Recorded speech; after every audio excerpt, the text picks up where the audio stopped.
Ratnabhushan, a friend, motivator, and guide to IAS aspirant, international motivational speaker, leadership trainer, CEO, coach, political strategist, and policy advisor. Welcome to ASG. ASG believe in quality, commitment, and success. Source of the news is the Hindu newspaper. Turmeric shortage sparks concern in Lanka. Turmeric shortage sparks concern in Lanka after government restricted imports. Spice is being sold for 5 times the capped price in the black market. A shortage of the turmeric, a key ingredient in Sri Lankan cuisine, has sparked concern among the consumers about supply amid soaring costs in the recent months, after government decided to restrict imports in the wake of the global coronavirus pandemic. While the government has capped maximum retail price of turmeric powder at LKR 750, about 295 kg, traders point to black market where the spice is sold for almost 5 times the price. The Sri Lankan Navy has also busted attempts to smuggle in turmeric by sea. Last week alone, authorities recovered nearly 1500 kg of dried turmeric in the Norcho Lai, some 150 km of the capital Colombo, on this island western coast. Turkey renews call for talks, sharing of resources with Greece. Turkey renews call for talks, sharing of resources with Greece.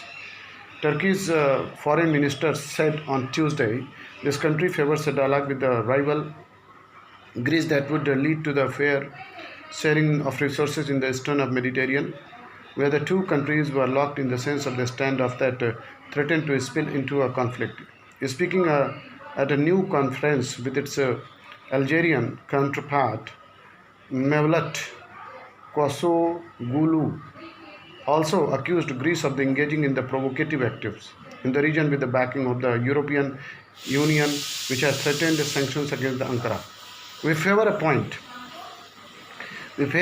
solution that involves sitting around the table to negotiate with all the sides of the Eastern Mediterranean for everyone to benefit from the Eastern Mediterranean resources in just manner, or for the sharing of resources fairly, Mr.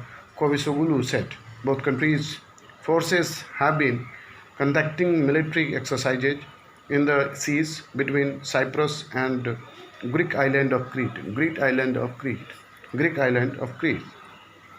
The standoff was sparked when the Turkey sent its research vessel Orukris, accompanied by warship, to search for gas and oil reserves. On Monday, Turkey extended Orukris' mission by another 10 days until September 12. Meanwhile, the Turkish President Recep Tayyip Erdogan,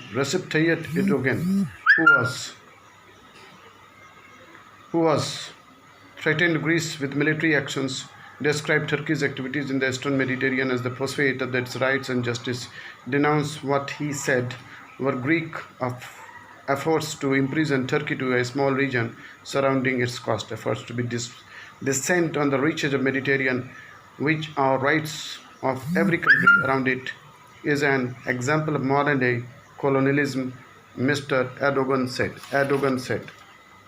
India aims for balance with a slew of multilateral meetings.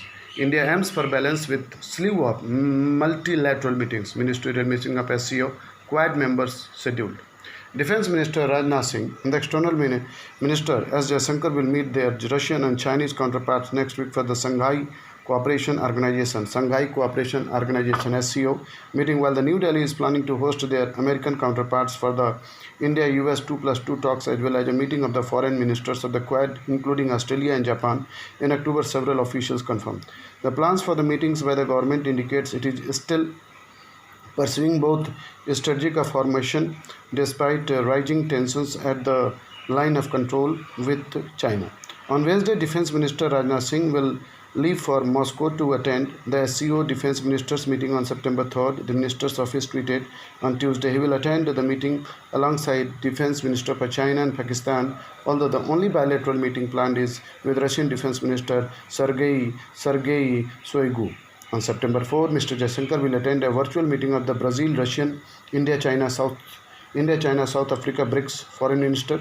He is then due to fly Moscow for the SCO foreign ministers meeting on September 10, as well as bilateral meeting with Russian Deputy Prime Minister Yuri Borisov.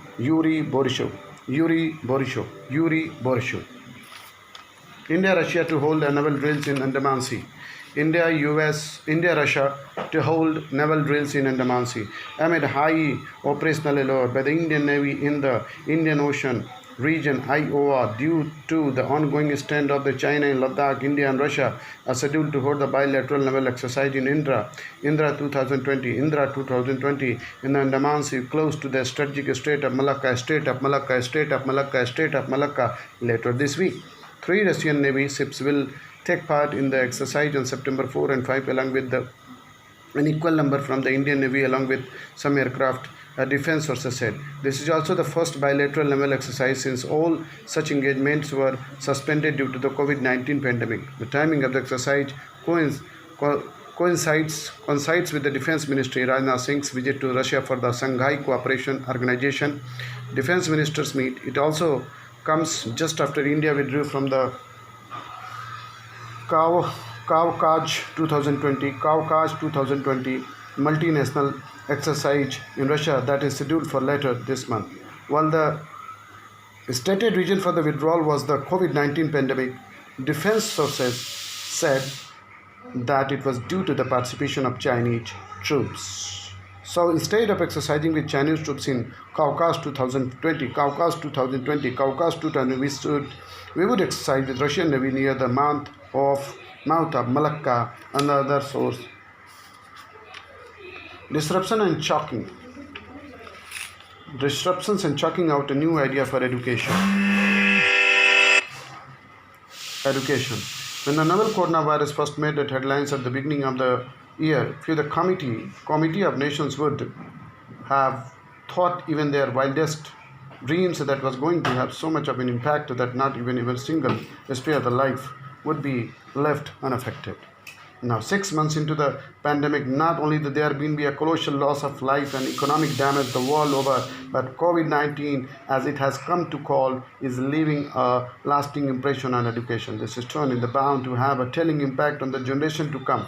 Forgetting for a recount, second, the extent to which current graduating classes are in the state of limbo. In a larger perspective, it has also raised the specter of the educational institutions shattering their doors completely or taking unprecedented steps that have invariably affected jobs and livelihoods. Thank you so much to watch my program. Please share, subscribe and like. Wish you all the best. Good luck.